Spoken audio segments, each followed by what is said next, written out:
안녕하세요, 진희쌤입니다. 오늘은 좀 편하고 쉬운 재미난 이야기를 해보려고 해요. 데이터로 보는 부동산 세상 이야기.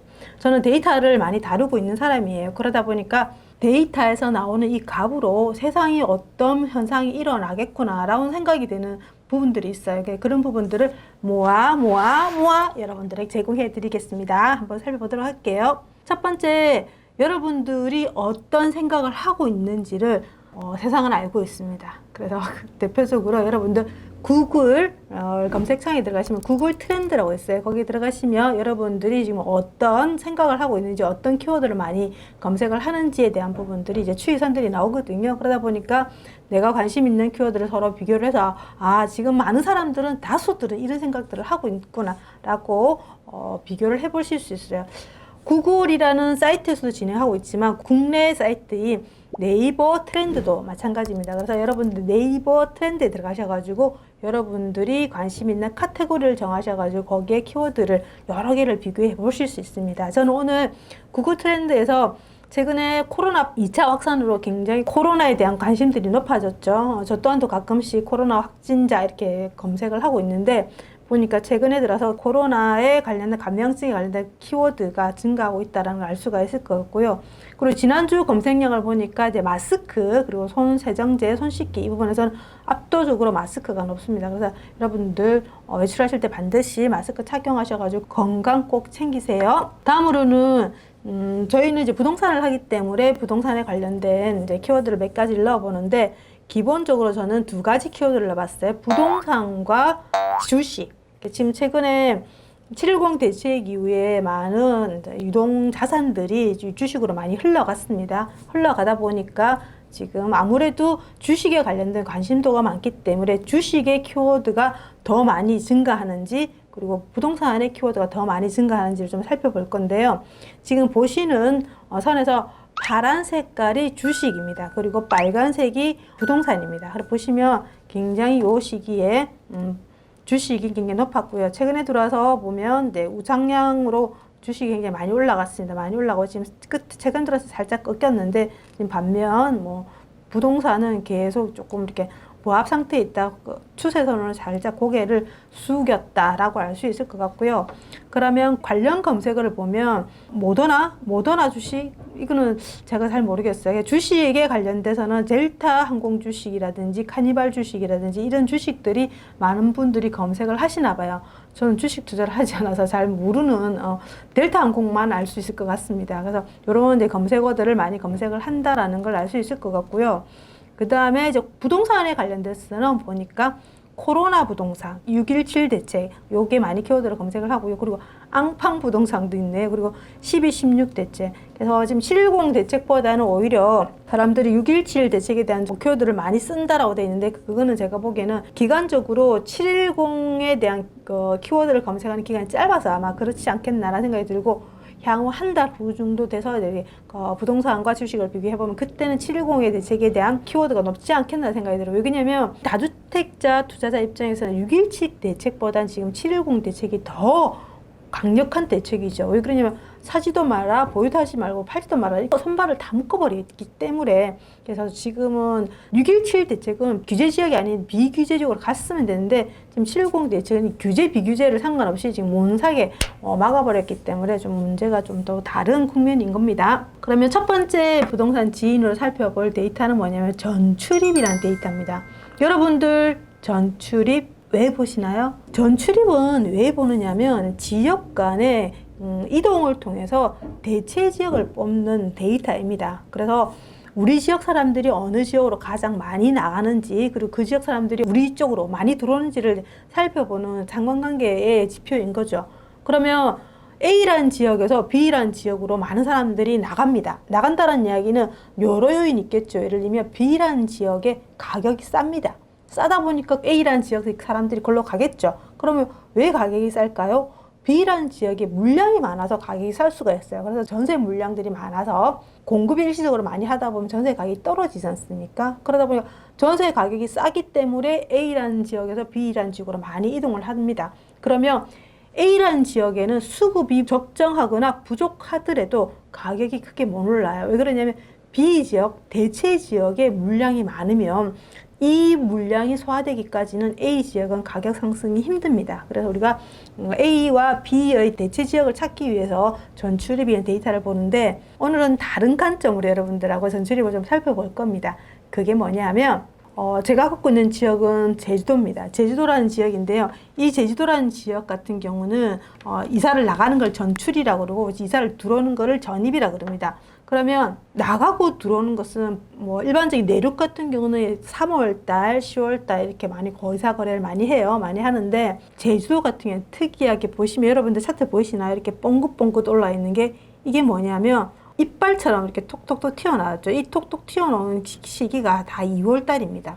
밑에는 보라색입니다. 보라색 같은 경우도 전출 기간도 거의 2월달입니다. 2월달인 건데 여기쯤에는 조금 보시면 시점이 다른 게 보이는 게 이때는 이제 제주도에 외부 사람들이 좀 많이 들어왔죠. 근데 요 시기 빼고는 전체적으로 이사를 들어가거나 나올 때 다 2월에 거래를 합니다. 2월에 거래하는 이유는 제주도의 풍습 때문에 그렇습니다. 그 풍습이 뭐냐면 신구간이란 풍습이에요. 신구간이란 풍습은 어떤 풍습이냐면 한국민족문화 대백과사전에 보니까 제주도 세습 풍습 중 음력, 정월, 초순경을 전후로 집안의 신들이 천상으로 올라가는 비어지는 기간이라고 그럽니다. 그러니까 이 말은 뭐냐면 제주도 안에는 집안에 신이 있다는 거죠. 집안에 신이 있는데 이 신이 천상으로 올라가고 천상에 있는 신이 내려와야 되는데 우리 보면 교체를 하는 거죠. 체인지를 하는데 그 기간이 비어진다라는 거죠. 그러면 그 비어진 기간이 2월달이라는 겁니다. 2월달인데 비어진 기간에 이사를 하게 되면 큰 문제가 없답니다. 그래서 신구세관이 교대되는 과도 기간으로서 지상의 모든 신격이 천상으로 올라가 새로운 임무를 받아 내려오기까지의 공백 기간이랍니다. 따라서 이 기간에는 뭐 집술이나 그리고 여러 가지를 해도 공기상에도 아무런 탈이 없다. 그래서 제주도 분들은 2월 달에 이사를 하거나 이사를 나간답니다. 그래서 2월에 굉장히 바쁘겠죠. 그러면 이삿짐 센터, 도배, 인테리어 뭐 여러 이렇게 이사에 관련된 우리가 이사 들어갈 때 나올 때 모든 게 2월 달에 다 되기 때문에 굉장히 바쁠 것 같네요. 그래서 이 데이터를 보면서 이상하다라고 저도 이제 생각을 해서 데이터를 찾아보니까 제주도의 신구간이라는 풍습 때문에 그러니까 매년 2월에 이사를 들어가고 나온다라는 것을 알 수 있더라고요. 재밌죠? 다음은 심리가 살아있으면 가격이 상승하나라는 이제 화두로 한번 살펴볼 건데요. 위에는 매매 가격입니다. 보시면 여기 평당 매매 가격이고요. 그리고 핑크 색깔은 평당 전세 가격입니다. 그러면 가격이 쭉 보합 상태에 있다가 어느 시점에 가격이 상승을 합니다. 그러면 이 상승하는 이 구간 어떨 때 상승을 하느냐는 거죠. 뭐 여러 가지 요인이 있긴 하겠지만 밑에 보면 심리 지표입니다. 매도자들이 많은지 매수자들이 많은지 매주 공인중개사님들한테 물어본다라는 거죠. 그래서 공인중개사님이 느낌적으로 매도자가 많은 것 같아요. 매수자가 많은 것 같아요. 라고 얘기하면 그것을 모아서 데이터를 만든 거죠. 그래서 보면 이 파란 선은 매도자가 많다라는 거예요. 그리고 이 빨간 선은 매수자가 많다라는 거예요. 우리가 생각을 해볼까요? 어떤 시장에 매도자가 많다라는 이야기는 집을 팔려고 하는 사람들이 많은 거는 뭐냐면 뭐예요? 가격이 떨어지거나 안 그러면 실질적으로 내가 다른 집으로 이사를 가거나 이 형태이겠죠. 그리고 빨간색 같은 경우는 집을 살려고 한다는 거죠. 그러면 가격이 오를 것 같으니까 살려고 하는 사람도 있을 거고 안 그러면 뭐 새로이 신혼부부 결혼을 해서 새로 집을 살려고 하시는 분들 계실 건데 그러면 시장에 물건이 많을 때는 가격이 상승을 할까요? 아니죠. 물건이 귀해져야지 가격이 오른다라는 거죠. 그러다 보니까 우리는 일반적으로 매수자가 많은 시장을 가고 싶어 해요. 왜 그러냐면 내 물건을 높은 가격에 사줄 수 있는 매수자들이 많다라고 판단하는 거죠. 그래서 보시면 매도자들이 많다라는 이 시점 같은 경우는 일반적으로 시장이 그렇게 활성화되지는 못해요. 그런데 매수자들이 많다라는 이 시점 같은 경우는 시장이 굉장히 활성화되겠죠. 그러면 매수자들이 많은 시점들이 가격이 상승할 수가 있다라는 거죠. 그럼 한번 볼까요? 밑에 차트에서는 지금 빨간 선이 이렇게 뻥긋하게 이렇게 송곳처럼 튀어 올라 있는 구간, 이 구간에 지금 가격이 좀 올랐죠. 올랐고, 그리고 매도자들이 많은 살짝 이렇게 머물러져 있죠. 머물러 있는 상태고, 그 뒤로 지금 최근 들어서는 매도자보다 매수자들의 선들이 다 위에 있습니다. 그러다 보니까 굉장히 가파르게 가격이 상승을 하고 있더라는 걸 알고 있죠. 그래서 심리가 어쨌든 부동산이 굉장히 중요합니다. 그래서 이 매수자들이 많은 시점에는 가격이 오르더라라는 것을 우리가 이런 데이터를 통해서 알 수 있기 때문에, 그래서 일반적으로 사람들도 심리를 굉장히 중요하게 생각하기 때문에 심리가 살아 있어야지 가격이 오른다라는 걸 알 수 있겠죠. 다음으로는 우리가 살고 있는 지역, 저는 부산에 살고 있어요. 부산에 살고 있는데 부산에 외지인 투자자들이 엄청 들어와서 물건을 샀대. 일본 사람들이 들어와 샀대. 뭐 이런 이야기들을 굉장히 많이 해요. 근데 저희들은 이제 외국인 투자자들은 알 수는 없는 거고요. 국내에서 부산 사람이 아닌 외지 사람들이 물건을 샀는지를 알 수 있으면 좋겠죠. 그래서 얼마나 샀는지를 알 수 있습니다. 이 데이터 같은 경우는 외지인 매입자 거주지별이란 데이터입니다. 매입자 거주지별이란 데이터인데 매입을 하는 사람들이 주소가 어디냐를 따지는 거죠. 그러면 부산에 삼익비치 물건을 누가 샀느냐라는 거죠. 그래서 부산 아닌 사람들이 샀느냐, 서울 사람들이 샀느냐 이렇게 따져보는 건데, 보시면 19년 2월에 초록색으로 요 선이 보면 뻥긋하게 올라와 있는 이 부분이 실질적으로 지역의 기타입니다. 예를 들면 뭐 인천 사람, 울산 사람, 뭐 대전 사람들이 부산 물건을 샀다라는 거죠. 그리고 나머지 사람들은 여기 보면 하늘 색깔 이 부분은 서울 사람이 샀다라는 겁니다. 그래서 전체 거래량 비율 중에 지역 내의 사람들이 샀는지 지역 외의 사람들이 샀는지를 좀 알 수 있는데요. 대체적으로 지역 외에, 그러니까 예를 들면 부산입니다. 그래서 외지인들이 사는 비율이 좀 높을 경우는 가격이 상승하는 게 일반적입니다. 그런데 그 일반적인 게 시장을 왜곡하는 경우도 가끔 있어요. 그러다 보니까 여러분들은 외지인 비율이 좀 높다 그러면 외주인들이 어떤 물건을 샀는지를 좀 면밀하게 좀 살펴볼 필요가 있습니다. 그래서 외주인 비율이 높다고 해서 다 좋은 것만은 아니에요. 그래서 외주인 비율이 높았을 때는 그만큼 버블 그만큼 버블이 낄 확률이 있기 때문에 정확하게 가치 판단을 하셔야 되겠죠. 그래서 우리 지역에 외지인들이 얼마나 투자를 했는지 매입자 거주지별이라는 거래량으로 확인이 가능합니다. 다음으로는 거래량과 가격의 상관관계를 볼 건데요. 거래가 많이 이루어져요. 이루어지면 가격이 상승하나요? 라고 하는 질문에서 시작을 해볼게요. 한번 보겠습니다. 밑에를 보시면 면으로 되어 있는 이 부분은 월 평균 거래량입니다. 10년치를 매월 평균을 냈다라는 거죠. 그리고 위에 선으로 되어 있는 이 부분은 거래량입니다. 그러면 평균 거래보다 거래가 많이 됐다라는 거죠. 그러면 평균보다 거래가 많이 되니까 위에 매매 가격, 평당 가격을 보니까 가격이 올랐더라는 걸 알 수 있죠. 그런데 이 구가 평균보다 거래량이 떨어지더라는 때는 이 가격이 보합을 하거나 횡보를 하더라라는 걸 알 수 있고요. 다시금 거래량이 평균보다 이상 거래를 되니까 가격이 오르더라. 이런 형태로 계속 반복을 하는 거죠. 그럼 거래량이 평균보다 낮으니까 가격이 떨어지더라. 그리고 다시 거래량이 살아나니까 가격이 오르더라.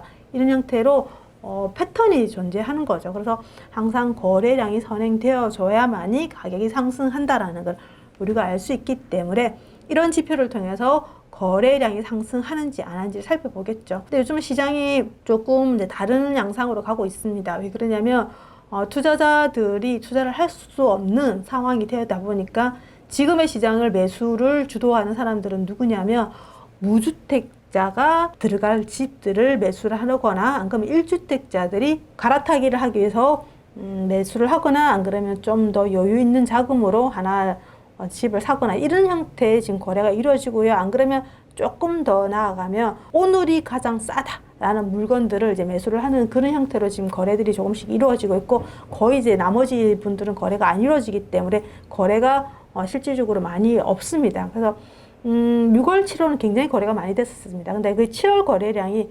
대체적으로 710 대책 이전에 거래가 이루어진 것들이 많을 것 같고요. 그리고 그 이후에는 지금 거래들이 많이 급감되었다라는 걸 알 수 있을 거고, 그래서 거의 지금 이루어지는 거래들은 이제 실수요자이거나 안 그러면 1주택자들이 실질적으로 매수를 하는 경향들이 좀 있는 것 같습니다. 다음으로는 공급이 부족하면 가격이 상승하나요? 라는 질문을 한번 해볼까요?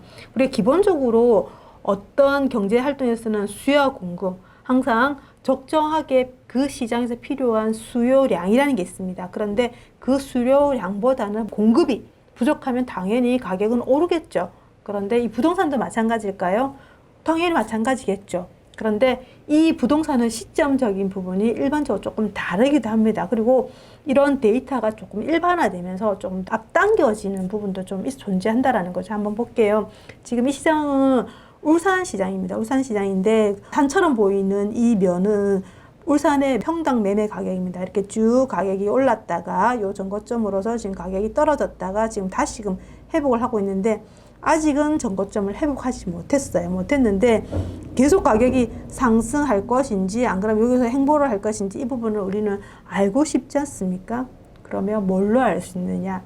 그렇죠. 앞으로의 입주 물량으로 알 수 있다는 거죠. 그러면 앞으로의 입주 물량을 보면 울산은 요 빨간 선은 적정 수요량입니다. 적정 수요량보다 물량이 어떻습니까?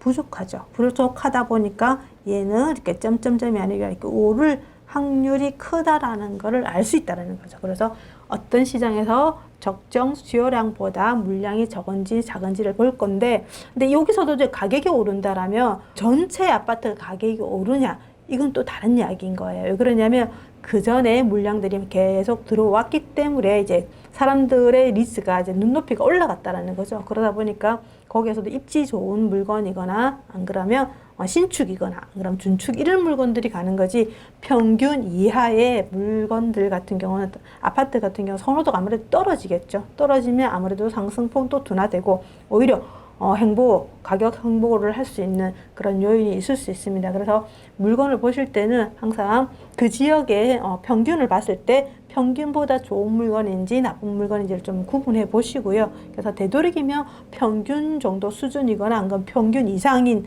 물건들을 매수하시기를 희망합니다. 다음으로는 젊은 사람들이 사는 지역의 가격이 더 상승한다, 이런 이야기들이 있어요. 정말 그런지를 한번 보자고요. 왜 그러냐면 실질적으로 젊다 이야기는 소득은 높지만 기본적으로 자산을 많이 축적해 있지는 않습니다. 그런데 지금은 약간 저금리 베이스이기 때문에 대책 이전까지는 이제 소득이 받쳐주니까 대출을 받을 수 있는 폭이 큰 거죠.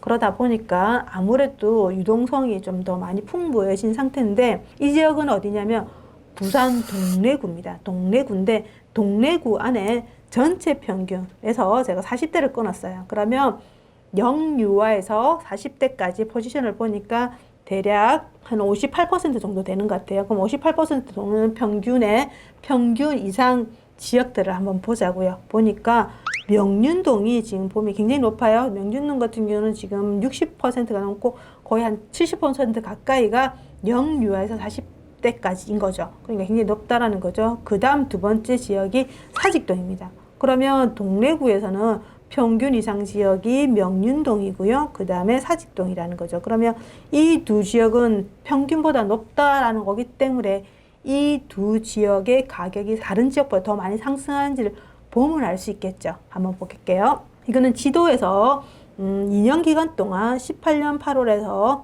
지금 2020년 8월 요 기간 동안에 가격 증감률을 한번 살펴보니까 아까 앞에서 첫 번째 평균 이상이었던 지역이 명륜동이었어요. 그런데 명륜동이 보면 동래구 안에서도 평당 가격으로는 1등입니다. 1등이라는 이야기는 대장이라는 거죠. 1등 1,686만 원입니다. 그리고 사직동 같은 경우도 지금 평당 가격 1,331만으로 평당 가격은 2등이라는 거죠. 그러면 전체 연령 평균에서 영유아에서 40대까지 평균보다 높았던 지역이 두 개가 있었던 게 그게 명륜동 사직동입니다. 그러면 이 명륜동 사직동이 동래구 안에서 1등, 2등이라는 거죠. 그러다 보니까 앞에서 젊은 사람들이 많은 지역이 가격이 더 많이 상승한다, 이 말도 좀 일리는 있는 것 같아요.